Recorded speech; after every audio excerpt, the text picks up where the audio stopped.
Hello students, আমি Nitish sir জ্ঞানজ্যোতি coaching সেন্টারের পক্ষ থেকে তোমাদের প্রত্যেককে জানাই আরও একবার স্বাগত। আজকে আমি একাদশ শ্রেণীর ইতিহাস নিয়ে আলোচনা করব। আজকে ডে 5 এর ক্লাস চলছে, যেখানে ইতিহাস শিক্ষার বিভিন্ন দৃষ্টিভঙ্গি নিয়ে আলোচনা হবে প্রথম লেসন থেকে। ঠিক আছে, তো বিস্তারিত ক্লাসটি আলোচনা করার পূর্বে তোমাদেরকে বলে রাখি, যারা ফার্স্ট টাইম আমাদের ইউটিউব চ্যানেলে ভিডিওটি দেখছো তারা অবশ্যই চ্যানেলটিকে সাবস্ক্রাইব করে পাশে থাকা বেল আইকন অল প্রেস করে দেবে, যাতে নেক্সট টাইম থেকে কোনো ভিডিও আপলোড করে তার নোটিফিকেশনটা তুমি সবার আগে পেতে পারো। এছাড়া যারা ভাবছো যে অনলাইনে আমাদের ক্লাস জয়েন করবে, তারা অবশ্যই যোগাযোগ করো আমাদের অফিসিয়াল নাম্বার 7076398606 নম্বরে অথবা 6295916282 নম্বরে। তোমাদের টোটাল কোর্স ফি রয়েছে তোমাদের এই সাধ্যের মধ্যে। পুরো সেমিস্টারের কোর্স ফি মাত্র 299 টাকা।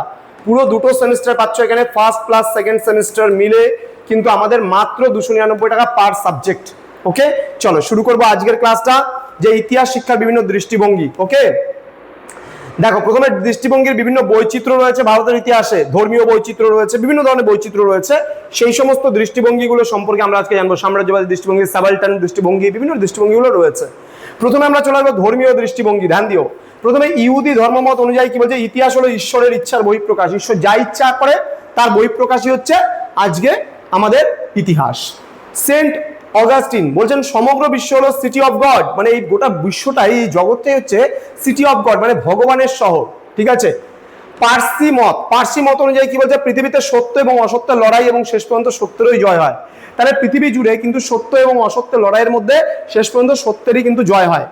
র্যাঙ্কে এবং হেগেল বলেছেন ওই ইতিহাস সৃষ্টিকারী শ্রেষ্ঠ মানুষেরা ঈশ্বরের কিন্তু প্রতিনিধি হিসেবে রয়েছেন। ঠিক আছে, ওকে।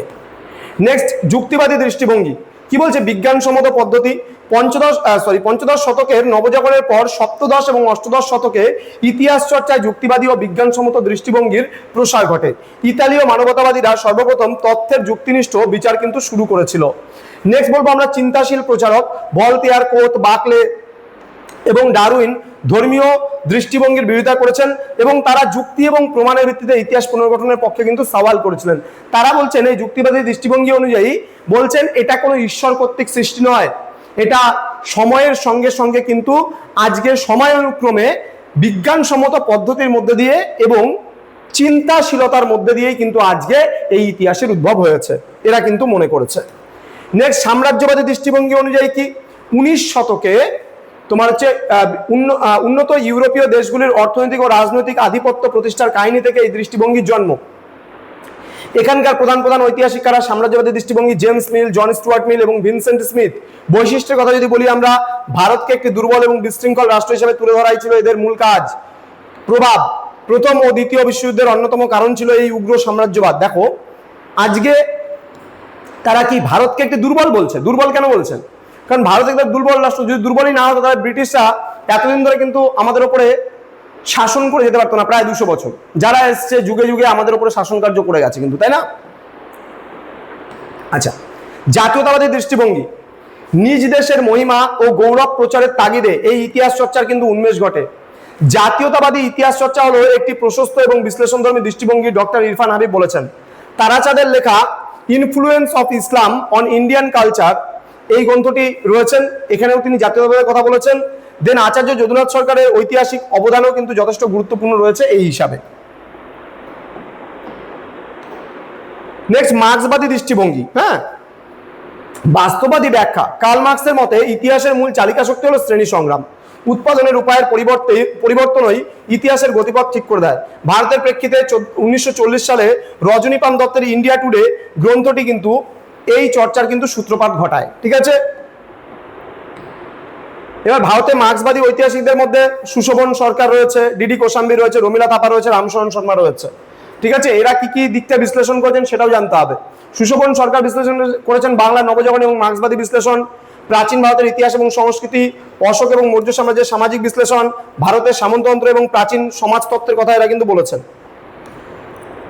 এবার নিম্নবর্গের ইতিহাস চর্চা বা সাবালটান স্টাডিজ।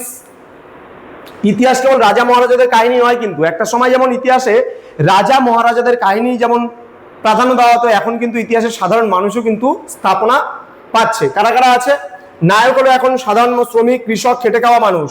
রণজিৎ গুহ ভারতে এই চর্চার পথিকৃৎ। যদি বলে নিম্নবর্গের ইতিহাস চর্চার পথিকৃৎকে, তারা রণজিৎ গুহ এবং অন্যান্য গবেষকদের মধ্যে গৌতম ভদ্র, পার্থ চট্টোপাধ্যায়, জ্ঞান পাণ্ডে বা জ্ঞানেন্দ্র পাণ্ডে, গায়ত্রী চক্রবর্তী, এরাও কিন্তু রয়েছে এই নিম্নবর্গের ইতিহাস চর্চার সঙ্গে যুক্ত।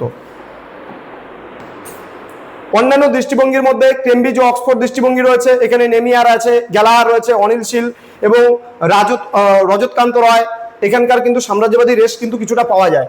দেন স্বাধীন ও প্রগতিপন্থীদের মধ্যে অমলেশ ত্রিপাঠী, তপন রায়চৌধুরী রয়েছে, অসীম দাশগুপ্ত রয়েছে, এবং তারা কিন্তু কোনো নির্দিষ্ট ঘরানায় কিন্তু আবদ্ধ থাকেনি। হ্যাঁ,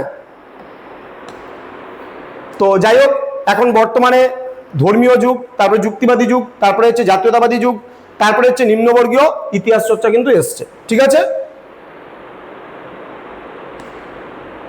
তো স্টুডেন্ট এই ছিল আজকের ক্লাস। তোমরা যারা একাদশ শ্রেণীতে বিভিন্ন স্কুলে পড়ছো তারা অবশ্যই আমাদের সঙ্গে যুক্ত হতে চাইলে আমাদের অফিসিয়াল নাম্বার, এই নাম্বার দুটো রয়েছে, এই নাম্বারে কিন্তু যোগাযোগ করতে পারো। দেখা হবে খুব তাড়াতাড়ি আরও একটা নতুন ক্লাস নিয়ে। তোমরা প্রত্যেকে ভালো থেকো, সুস্থ থেকো। Thank you so much, thanks for watching. After all, thank you.